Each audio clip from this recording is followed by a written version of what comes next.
प्रणाम। एक विनती है आपसे। कहिए राजन। पिछले कई दिनों से मेरे स्वप्न में मेरे पिताश्री आ रहे हैं।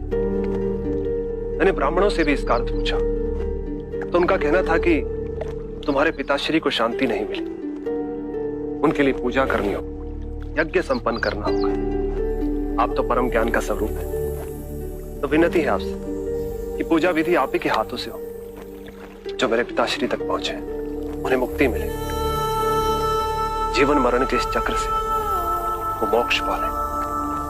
अवश्य राजन। आप मिट्टी के 2 घड़े मंगवाइए, एक में घी भरवाइए और एक घड़े में कंकड़ पत्थर भरवाइए, और उन दोनों घड़ों के मुंह कपड़े से बंधवा दीजिए और उन्हें लेकर नदी के तट पर आइए। मैं वहीं आपकी प्रतीक्षा करूंगा। मैं भी इसका प्रबंध करता हूं महाराज।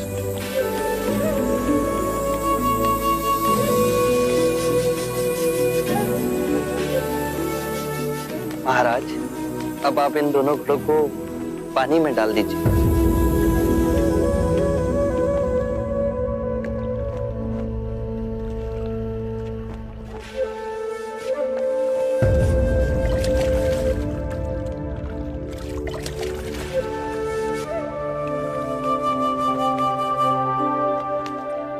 महाराज, अब इन दोनों घड़ों को आप तोड़ दीजिए।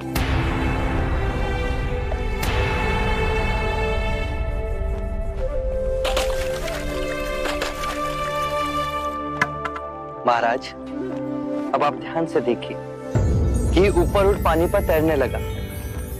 अब बताइए, मेरे या किसी और के पूजा पाठ करने से क्या यह घी नीचे बैठ सकता है? असंभव। ये तो घी का स्वभाव ही नहीं। सत्य कहा आपने। उसी प्रकार किसी भी पूजा पाठ, विधि विधान, कर्म कांड के द्वारा पानी के अंदर डूबे हुए कंकड़ पत्थर क्या ऊपर आ तैर सकते हैं?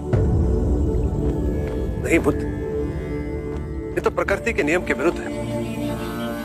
तो हम प्रकृति से भिन्न कैसे हुए? हम भी तो प्रकृति का ही रूप है। सत्य कहा बुद्ध। एक सत्य ये भी है राजन, यदि हमारे पूर्वजों ने अपने जीवन काल में कंकड़ पत्थर बोए, दुष्कर्म किए, तो वो स्वाभाविक ही कंकड़ पत्थर की तरह नीचे बैठ जाएंगे। और यदि उन्होंने अपने जीवन काल में सत्कर्म किए तो स्वाभाविक ही घी की तरह ऊपर आ तैरने लगेंगे। जो बोएंगे वही काटेंगे। परंतु इस शरीर रूपी जीवन काल में ही नहीं, अपितु इस शरीर रूपी जीवन काल के पश्चात वाली यात्रा में भी हम जैसे कर्म करेंगे वैसा ही फल मिलेगा। अब बताइए, इस प्रकृति के नियम को कोई पूजा पाठ, कर्म कांड, विधि विधान, यज्ञ हवन मिटा सकता है?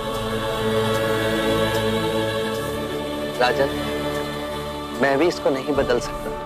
केवल अच्छे कर्म ही मनुष्य की मुक्ति का द्वार खोलेंगे। ये कैसी तलवार है आपके हाथ में, जो एक क्षण में सारे झूठ काट केवल ज्ञान को प्रकाशित करती है।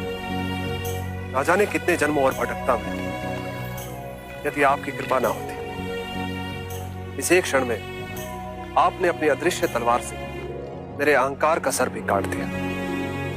धन्य है प्रभु।